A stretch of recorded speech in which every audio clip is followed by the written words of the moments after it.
What happens to full-time tenure track academics when their college or university runs into financial problems and closes its doors, or merges with another school and lays off half of the total of all those who were tenure track and were thinking that they were guaranteed to live the cushy life of the academic post-tenure? So although I wish I were here with better news, the fact is that you and I are sitting here today because this will be your last week of employment. With over 100 colleges and universities closing in the last 7 or 8 years, yes, some of them are for-profit, and we know how all you humanities majors feel about all those for-profit schools that actually teach people how to do real-world things. Why me? What am I supposed to do now? Am I supposed to feel better that I'm not the only one losing my job? This is ridiculous. But nonetheless, a great number of private liberal arts colleges, religious background colleges, have closed their doors. So what? What happens to all those who were tenure track? What happens to all those who have been teaching, who have devoted their life to the classroom, to be teachers first, not researchers, not in the for-profit space, but to actually change students' lives and futures? Let's take a look.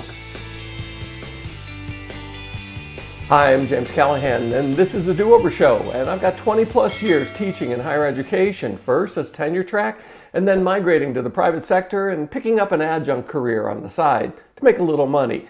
But I have seen it over and over again when smaller colleges and universities decide, oh, we just can't raise tuition anymore, we've run out of money, building upkeep and expenses are too great, and the Board of Trustees said, sorry, we're going to have to close our doors or merge with a college or university nearby, to be bought out, subsumed, to have all their buildings, their library, all those wonderful spaces on the quad subsumed, either in a for-profit venture or just subsumed under another college's name. I don't know how you can live with yourself, but I'm sure that you'll find a way while the rest of us are suffering. I ran into an article written that appeared in the Chronicle of Higher Education by an academic who had just started a tenure track position at McMurray College in Illinois, not far from where I live, but we actually have crossed paths in the past. Humanities instructor, 19th century literature. She's really successful, done wonderfully in the academic career and in funding, but as soon as she accepted a full-time role at McMurray College, she soon found out that the school was facing financial difficulties. And within less than 2 years, she went from the dream job of starting a tenure track job, tenure track role, to being unemployed because the college closed its doors. How you sleep at night, man? Huh? How's your family? They sleeping well at night? Electricity still on? Heat still on? Refrigerator full of food? Gas tank full of gas? Going Chuck E. Cheese this weekend or something? Not me. No, my kids, we're not going to do anything. So I want to look at the details of what she chronicles in her own experience as a disposable academic. Now, by the way, I've actually communicated with her, wrote her an email, complimentary, yes, it's a really good piece. And she responded very generously and said, please, yes, go ahead, talk about it on your YouTube channel. So how about you tap the like button and let's take a look at what Jamie experienced as a Ph.D. in a tenure track job, only to have the college close its doors. I'm done. Wasn't expecting this. Not at all. Just like that? I'm disappointed that I've given so much of my life. This is not fair. There are people that are going to be way more qualified than me now. I don't know what to do when I wake up in the morning tomorrow. In the fall of 2019, I'd landed a tenure track job in English at McMurray College, a small liberal arts college in central Illinois.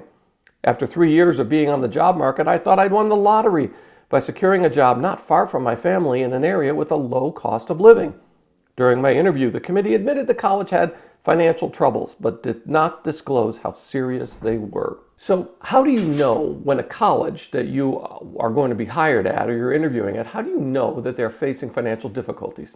Well, if you're being interviewed, they haven't done a hiring freeze, which is a good sign, but it doesn't mean things are safe. Obviously, Jamie experienced this. Now, most colleges that face this crunch, this financial crunch, because 95% of colleges rely on student tuition in order to keep the college open. 95%. of the money that keeps a college working comes from student tuition. So we're not talking about the Harvards with billions of dollars of endowment money that they can just dip into their investments and keep things floating. These are not colleges that give you a free ride beyond the family contribution according to FAFSA. These are colleges that really require students to pay up, get student loans, and have those government-backed student loans that guarantee that the college can stay in business. Now, by the way, federally backed student loans, as a sidelight, were a gift to smaller colleges and universities that gave them a chance to get a federally backed loan, higher interest rate than the going rate, but it basically gave colleges a 10 to 15-year window in which they could cash in and keep their doors open and continue their building programs. The one thing they didn't do, though, is add to the core faculty. Instead, they invested all that money and that extra income from federally backed student loans, keeping up student numbers. They invested in hiring administrators to be more caretakers of the undergrad community. Yes, they became sort of the academic dean counselors to the undergrad community to make sure they had a good experience. How so? Because colleges became customer service focused. That is, the students did have a choice and they could go to the college across town or across the state. And instead, you wanted to keep them there, so you had to encourage students with everything else around them, but not academics, in order to sell the college as a winning proposition so that they could spend their money, take out their student loans, and come to your college or university rather than the other guys. Okay, so back to the question, how do you know if a college is struggling? If they don't have a hiring freeze, I've seen this at dozens of colleges nearby me in Northern Illinois, they just say, we're gonna stop hiring for a while. But if they interview you, and you look around and you see that they have more adjuncts than full-time faculty, that's a good indication that the college is really close to facing the financial reality. Yep, most colleges do have, in the United States, do have more than 50% of their faculty on the books as non-traditional, part-time, seasonal adjunct faculty or visiting professors. They do that because it's a lot cheaper to hire 5 or 6 adjuncts and pay them a couple $1,000s than to hire 1 or 2 full-time faculty members and pay them anywhere between $80,000 and $150,000 a year, which is the average compensation depending on the size of the university, depending on the area in which you live. So if you have more adjuncts at a school than you have full-time faculty, you're next. That is, your college or university is probably going to put a hiring freeze in or cut back completely. And when a tenure track faculty member resigns, retires, dies, they're not going to fill it with another new tenure track hire. They're going to fill it with an adjunct. That's the reality. This is what I get in return for 30 years of service for my company, and they send some yo-yo like you in here to try to tell me that I'm out of a job. They should be telling you you're out of a job. Now, the next thing Jamie Baker mentions is the history of McMurray College, and that's really important because the type of schools that are facing financial struggles are exactly the kind of, well, college or university that Dr. Baker narrates for us. She said, founded in 1846 as a Methodist women's college, McMurray went co-ed in 1969 and began a cycle of near constant debt and recovery. Because McMurray's strengths were in the fields of nursing and teaching, the alumni of whom they relied for donations did not make the extra millions of dollars in income needed to buoy the college's endowment. Facing low enrollments in the 2010s, McMurray cut budgets, slashed programs, including a popular one, elementary ed.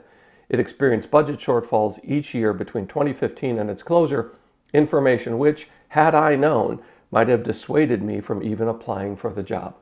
Okay, let's be honest. She still would have applied for the job. You know who you are. You would still apply for the job. Somebody advertises a tenure track job. You're not going to say, can I look at your books? Can I talk to your auditor? You're going to say, hi, I'm here to interview for the full-time tenure track position. You want to be the person who is interviewed because there are 10 Ph.D.s graduated each year for every single full-time tenure track opening that's advertised, and 10 to 1. That's a tough ratio to overcome. If somebody gives you a chance at it, you're going to take the interview. Now, the other thing Dr. Baker mentions is that it was historically a religious school. And then it was a school that had focus in humanities or value add to the jobs that just didn't pay a lot. So it's non-STEM. So it's things like education and nursing. Now, nursing can be lucrative. An RN can make between $80,000 and $130,000 a year, depending on where in the country you live. But they're not making millions. They're not in the 5 areas where you have unlimited upside, like technical sales or medicine or IT or law, yeah, or finance. That is, they're not have the potential for those big windfalls from alumnus. Now, here's the other thing that people don't tell you. When you graduate, the alumni department, the advancement department, they crunch the numbers and they see how many grads they have in nursing, in elementary ed, in finance, in law or pre-law, in pre-med, and they're going to see what their prospects are over the next 20 and 30 years for alumnus like you to actually give back to the school that got you started in your lucrative career. They actually know the numbers. They know that if they graduate more and more people in elementary education, where you're just not going to make millions, never will, but you'll do a good thing and you'll do good work and you'll be paid better than the average bachelor degree recipient. Yeah, teachers are actually paid better, not worse than the average bachelor degree recipient if you exclude those 5 areas where they have an unlimited upside. Then the college knows that they're going to be strapped from alumni contributions. And that is a significant source of keeping the doors open beyond the 95% of colleges that rely on tuition payments year after year with federally backed student loans. Now, the religious background of the schools. A lot of schools, Harvard, Elmhurst University, where I adjunct now, they were started, sorry to compare Elmhurst and Harvard, but you know what it is. A lot of those schools started as religious training institutions or seminaries or education and nursing focused. And that is not only, those are low-paying professions because there's so many people who are active in those fields. Hundreds of thousands of people graduate with elementary ed degrees. Hundreds of thousands of people graduate with some kind of nursing degree or proficiency or certification. So there are a lot of them, not the few, so the supply and demand thing keeps the compensation down. But it's the religious part. A lot of schools were supported by their constituency. That is, if you're a Methodist school, you were supported by Methodist churches. But with the downturn of mainline religion and its popularity, and I know firsthand, I've spent my life teaching religious history, and I've taught a course for over a decade at Elmhurst University, Religion in American Life. And I can walk you through the numbers of people who stopped attending mainline churches, traditional, old school, established denominations in the Protestant tradition, which is the majority tradition in the United States. So all of these schools were started as Methodist or Presbyterian or Baptist, this and that kind. But the group of people who are adherents, who participate regularly in those denominations has shrunk. And when that number shrinks, they don't send their kids there to meet other Baptists or Presbyterians or Catholics. Yes, the number shrinks. And that means that all of these historically religious schools have to shift away from their exclusively religious source of students, incoming students, and where they're recruiting, and they have to try broader categories from the nearby community. One nearby me, Benedictine University, where Dr. Baker actually teaches as an adjunct today, and where I've taught as an adjunct in the past, for several years was the fastest growing university in the United States. Why? Because they recruited from non-traditional, non-Benedictine, non-Catholic background students. You can look at their website and find out what they did. But they added a significant number, doubling and tripling their enrollment year after year. That kept up their receipts. That kept up the dollars coming into the university. Now, the next thing Dr. Baker mentions is this concept of being disposable. This is a tough one because in the history, modern history of tenure has become sort of a protective status, almost like you're a protected category and you cannot be dismissed without cause. Now, by the way, tenure does not protect you from the board saying we don't have any money, and that the school is going to close, or even that your department is being eliminated. As valuable as you think your department is of Portuguese basket weaving, it's not, if it's going to be cut, you're going to lose your job. And unless you can teach in another area, you're not going to be kept at the school. Now, one of the things that adjuncts have to learn to do and some of my friends who are in tenure track positions is that they have intentionally branched out outside the narrow confines of their discipline to become cross-disciplinary academics. That is, they have added academic proficiency. They've written, researched, and taught in areas where they've team taught classes. They've gotten themselves in parallel fields, tried to expand. Everybody has an ethics course, for example. The ethics of this, the ethics of law, the ethics of medicine, the ethics of research. Everybody does that. Well, that was the first move. Now people are learning to apply for a second or third line of academic involvement. And they'll volunteer to teach a course that is outside their specific discipline. Why? Because that makes you more valuable to the institution. But I've learned I had to take advantage of looking for parallel fields where I could use my interests, add interests, and make myself more valuable to the college or university that I was adjuncting at. For example, I've worked in marketing, I've worked in communications, I've worked in history proper, I've worked in the nonprofit field or social work field. Yep, I've also worked in education, where I taught the history of education and religion in America. That is, I've added those things to make me more valuable to the college or university so that I would be able to continue teaching as the school navigated the shrinking of the different departments and the merging of different departments. So back to Dr. Baker's point about being the disposable academic. If you haven't realized it yet, all academics are disposable, even those who have tenure.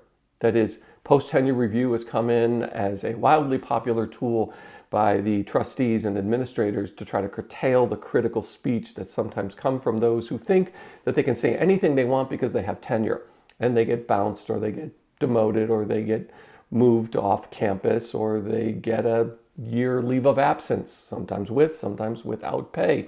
Happens all the time. And people cry foul and people cry academic freedom and freedom of speech.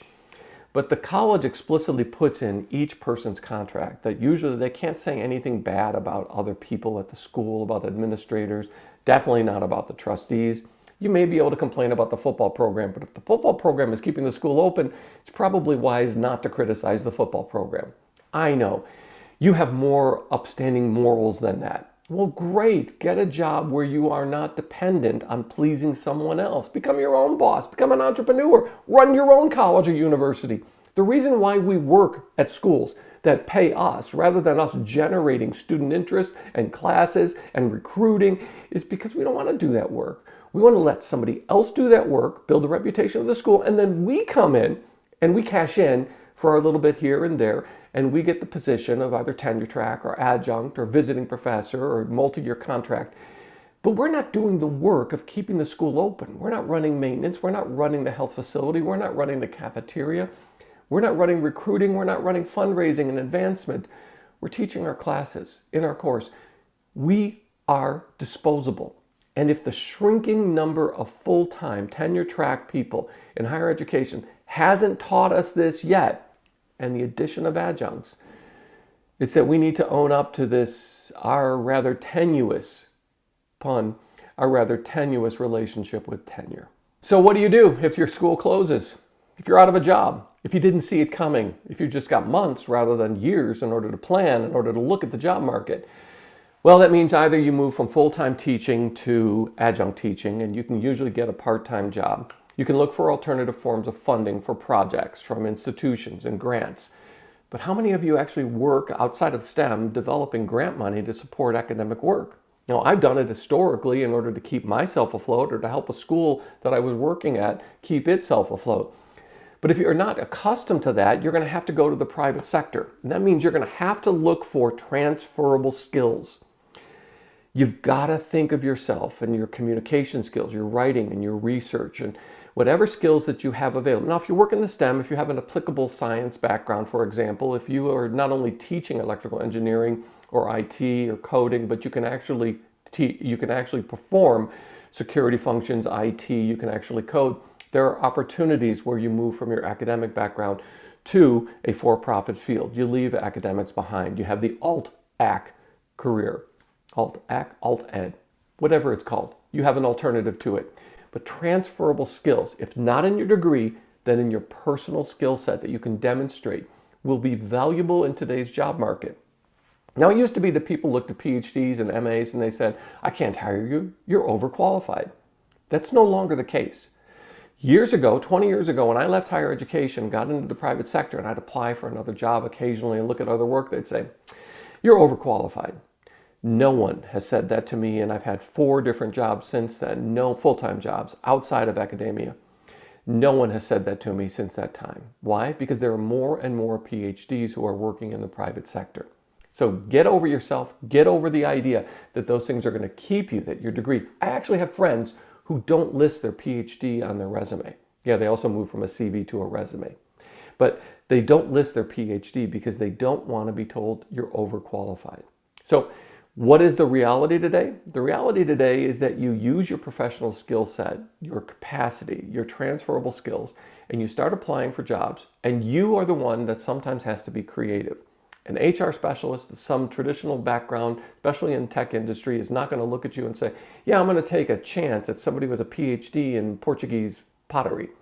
No. What you're going to have to do is market yourself as somebody who is able to do research, analysis, you're able to write, you're able to make presentations, you can create decks, and you can make a point, you can make presentations, you can sell. You sold your course to people for years as an academic, trying to convince students that the obscure subject that you were teaching was the most valuable thing in the world. And if everybody in the world would take a course in Portuguese pottery, that the world would be a better place. Wars would end, famine would end, cancer would end, everybody would be happy, healthy, and they would get along. You did it for years. You're in sales. You're working with a customer service base because if you've taught in higher education over the past 20 years, you've done customer service work and you've had to make students happy. Yes, you grade papers. Yes, all of those research things. Yes, yes, yes. But you've been in customer service and sales. There's a suggestion. Those are several areas where you have transferable skills I bet you didn't even know. Now, the last bit of encouragement is this. Your PhD was not a waste. No, you didn't waste your time. Even if you took out loans to get it and you didn't get a scholarship to take a PhD, your PhD is not a waste if you learn to use it in the current job market to your advantage. It may be, it probably will be, outside of traditional academic circles. Get over the romanticism of being underpaid and being at the whim of some academic dean who's going to change every 2 years and is making twice as much as you and wants to tell you that, oh, by the way, your faculty line is going to go away. That is, get over the idea that that is the highest calling for someone with a PhD.